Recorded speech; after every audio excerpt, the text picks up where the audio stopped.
Bom, o primeiro tópico desse conteúdo é a cidadania na polis. A polis era basicamente a formação das cidades-estados gregos, que foi criada no século VIII a.C., que marcou também o surgimento da política e da democracia. Aquele regime oligárquico, que em síntese se caracteriza como um governo de poucos, onde poucas pessoas, somente a nobreza, a parte mais privilegiada da sociedade, é que podiam administrar a cidade.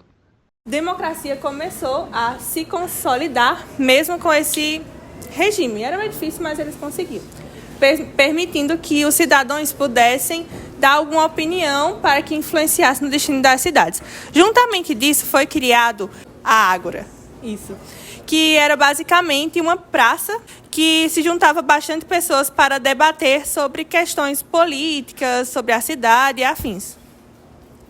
E também foi criada a justiça e a lei, que era algumas leis que foram estabelecidas na polis, garantindo a igualdade perante a lei, e que se chamava isonomia, e o direito à palavra, que se chamava isegoria. Bom, aí, perante esse tema que eu acabei de apresentar, esse tópico do conteúdo, gostaria que vocês respondessem essa pergunta. Com base no trecho apresentado, qual das alternativas a seguir descreve corretamente o papel da Ágora na polis grega? Alternativa A. A Ágora era exclusivamente um espaço religioso onde os deuses eram adorados. Alternativa B. Letra C? A letra C fala: a Ágora era o centro da vida pública onde ocorria debates políticos, comércios e resolução de conflitos. Está correto. Alternativa D. A Ágora era uma fortificação militar localizada na parte alta da cidade para proteger a polis. Alternativa E. A Ágora era um espaço reservado para a educação das crianças e jovens da cidade. Atenas no período clássico. Atenas no período clássico deu início ao século IV ao século VI a.C. Atenas foi um importante centro artístico, filosófico e estudantil, onde abrigou a academia de Platão e Liceu de Aristóteles. A cidade foi um lar de renomados filósofos, pensadores e políticos da antiguidade, como Sócrates, Péricles e Sófocles. Com base no trecho sobre Atenas no período clássico, qual das alternativas abaixo não é verdadeira? A. Atenas foi um importante centro artístico e filosófico durante o período clássico. B. A cidade de Atenas abrigava a academia de Platão e Liceu de Aristóteles. C. Sócrates, Péricles e Sófocles foram figuras proeminentes associadas a Atenas. D. Atenas era a capital de um grande império comercial durante o período clássico. E. O período clássico de Atenas ocorreu entre os séculos 6 e 4 a.C. D. Tá certo. D. Atenas era a capital de um grande império comercial durante o período clássico e não era uma capital. É a incorreta. Não é, Letícia? Bom, vou falar sobre o Sócrates, que viveu no século 5 a.C., não deixou nenhum registro escrito, mas suas ideias foram divulgadas por Xenofonte, acho que é assim que fala, e Platão, dois de seus discípulos. Platão escreveu inúmeros diálogos, nos quais Sócrates sempre figurava como o principal intelectual. Com base no só sei que nada sei, que consiste justamente na sabedoria de reconhecer sua própria insegurança, ele iniciou a busca pelo saber. Para isso, ele costumava conversar com diversas pessoas, como velhos, nobres e escravos. Desse modo, Sócrates criou inimigos. A acusação de não crer nos deuses da cidade e de corromper a juventude, ele foi condenado à morte. 3. Qual das alternativas a seguir descreve corretamente sua abordagem filosófica e o impacto de suas ações? Letra A. Sócrates deixou muitos escritos que influenciaram diretamente a filosofia grega. Letra B. Sócrates acreditava que já possuía todo o conhecimento necessário e não precisava questionar nada. Letra C. Sócrates utilizava o diálogo com diferentes pessoas como método para buscar a verdade e conhecimento. Letra D. Sócrates foi amplamente aceito por todos os cidadãos de Atenas e nunca enfrentou oposição. Letra E. Sócrates foi condenado à morte por se recusar a participar dos debates públicos em Atenas. Alguém sabe a resposta? Letra C. Bom, o método Sócrates. Sócrates introduziu uma novidade na discussão filosófica, com a criação de 2 etapas, a ironia e a maiêutica. Mas o que seria a ironia? A ironia é um termo em grego que significa perguntar fingindo ignorar, que era utilizado para, em discussões, fazer com que, eu estou discutindo com o Mar, eu quero que, a partir da minha argumentação e tudo mais, com o ato da ironia, fazer com que ela reconheça a sua própria ignorância. A maiêutica significa ato de partejar, referente à sua mãe, que era parteira e tudo mais naquela época, que tinha como objetivo Sócrates tinha como objetivo fazer com que seus interlocutores dassem à luz a novas ideias e tudo mais, forçando-os a pensar e tudo mais, refletindo em determinado assunto.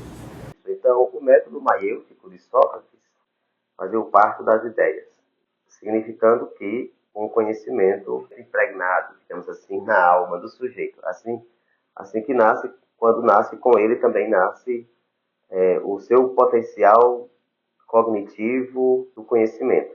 Então aí surge a teoria, hoje estudada pela psicologia, a filosofia, a neurociência, como a teoria do inatismo do conhecimento. O conhecimento humano é algo inato.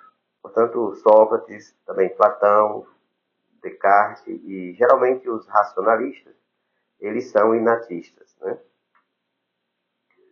Aí vem depois uma outra corrente filosófica contrária ao inatismo, do racionalismo, é o empirismo, de John Locke.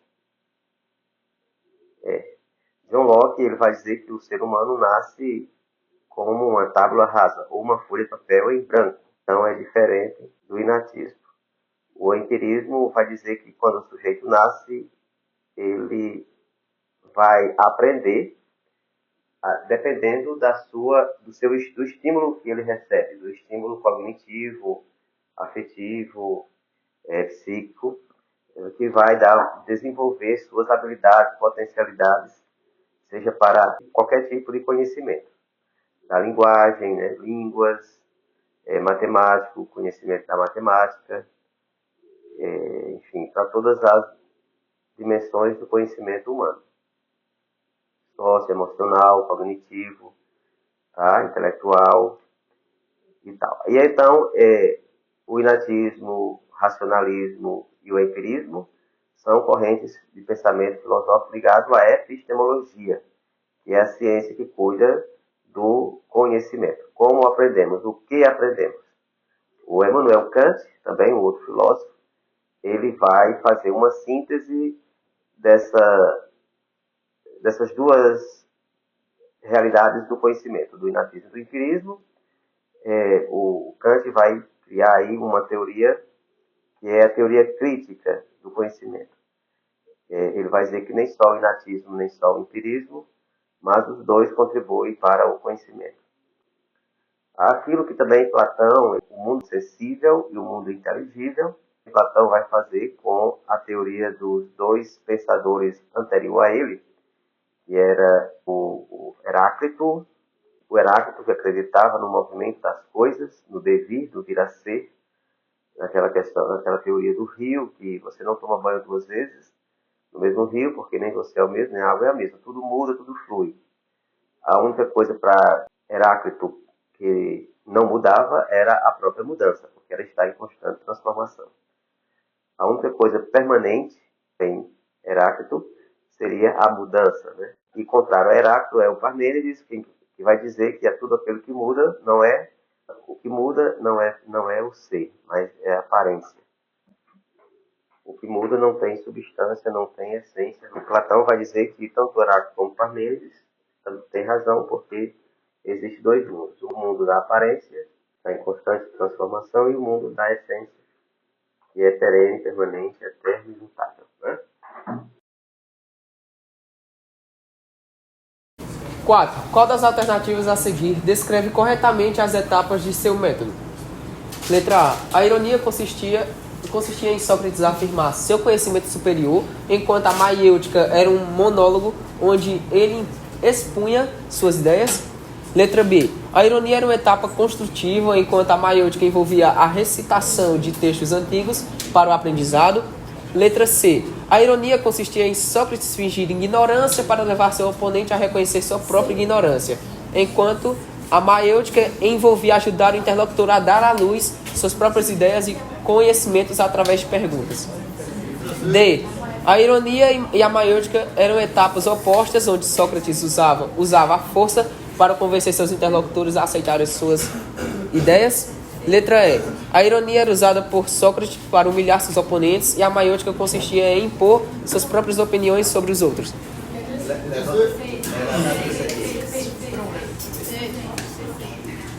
Letra C, tá certo? Tá certo. Leia a letra C, por favor, tá correto. A ironia consistia em Sócrates fingir ignorância para levar seu oponente a reconhecer sua própria ignorância, enquanto a maiêutica envolvia ajudar o interlocutor a dar à luz suas próprias ideias e conhecimentos através de perguntas. Ótimo. Vocês têm alguma Por dúvida? favor, passa para ela. Vocês têm alguma dúvida entre todo o conteúdo que a gente apresentou? Bom, só uma ressalta aqui que eu vou fazer, que é só para vocês associar melhor e colocar na cabecinha de vocês. Atenas, ela era tipo uma cidade que interligava tudo, ou seja, ela era meio que o centro de tudo, onde ficavam os filósofos, os pensadores, os filósofos, os artistas, ou seja, meio que ela era o centro, uma cidade muito importante, porque era o centro onde habitavam várias coisas importantes no período clássico. Deu para entender? Só isso mesmo, para ressaltar. Era o que se chama hoje de metrópole, é uma cidade metropolitana, né? Onde em Atenas convergia em Atenas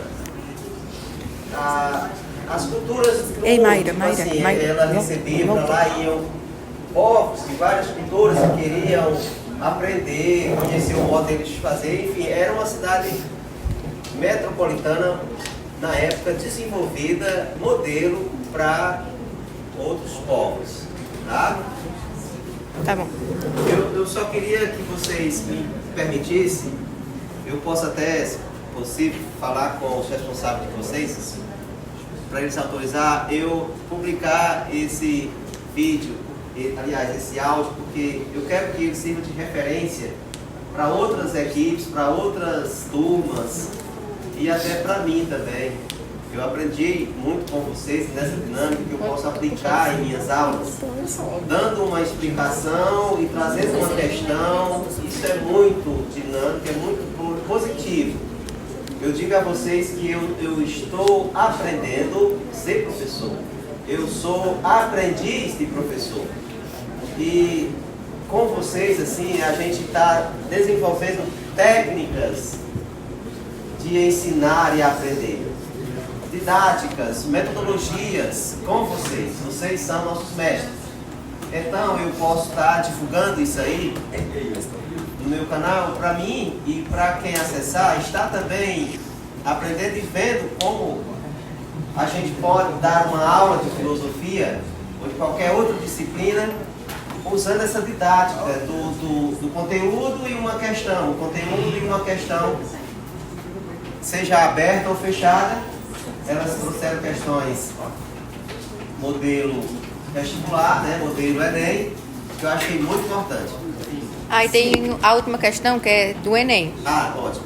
Vocês permitem eu publicar? Tá bom? Aí vocês eu quero no final só que vocês digam o nome de vocês, então concluindo nosso nome e tal. Tá. E aí a gente só tira uma foto de vocês para colocar no vídeo. Tá bom. Só Então uma vocês têm alguma dúvida não, né? De tudo? Pode passar. Pode ler? 5. Enem 2019. Tomemos o exemplo de Sócrates. É precisamente ele quem interpela as pessoas na rua, os jovens no ginásio, perguntando: tu te ocupas de ti? O Deus o encarregou disso. É sua missão. E ele não a abandonará, mesmo no momento em que for ameaçado de morte. Ele é certamente o homem que cuida do cuidado dos outros. Esta é a posição particular do filósofo. O fragmento evoca... O fragmento evoca o seguinte princípio moral da filosofia socrática. Desculpa, peraí, você diz assim, esse texto é de Foucault, tá? Só pra ficar gravado. O texto é de Foucault. Não, Pre- eu com mais férias. O texto é de Foucault. O fragmento evoca o seguinte princípio moral da filosofia socrática, presente em sua ação dialógica. Letra A, examinar a própria vida. Letra B, ironizar o seu oponente. Letra C, sofismar com a verdade. Letra D, debater visando a alporia. Letra E, desprezar a virtude alheia. Quem vai responder, levanta a mão.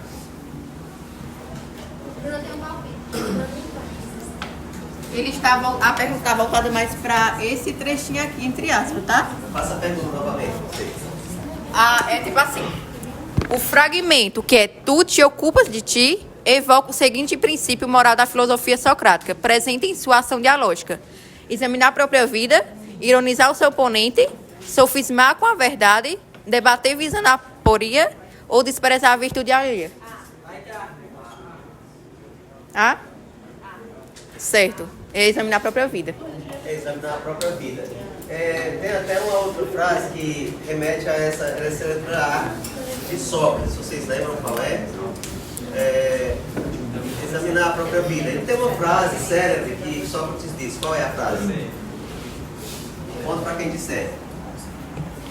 Diga uma frase que Sócrates falava, que é célebre, que todo mundo conhece. Paulo sabe. Qual é? Não, deixa eu Não, mas essa mesmo. Só sei que nada sei. Não, é de um outro contexto. Essa daí. Como era que Sócrates diria? Tem uma outra frase dele que também muitos conhecem, que é muito. Isso. Conhece-te a ti mesmo, né? Mas ele também falava o seguinte: uma vida não examinada não merece ser vivida. Então ele dizia: examina a tua própria vida, conhece-te a ti mesmo. Tá? É a mesma ligação. Então você também ganhou um ponto. Quem respondeu, por favor, anote aí. Beleza, maravilha. Então, gente, aí você só conclui dizendo o nome de vocês. Bom, aí é isso. Obrigada pela atenção, igual uma vez. Só ressaltando aqui. Novamente, tá? Então é isso, obrigada pela atenção. E só ressaltando aqui uma frase de Sócrates, que é só sei que nada sei. É isso. Bom, só para finalizar aqui, meu nome é Maria Clara Barreto. Emanuele. Juan Pablo. Ana Letícia. Parabéns. Deixa só uma foto aqui, tira só uma foto. Só concluir aqui o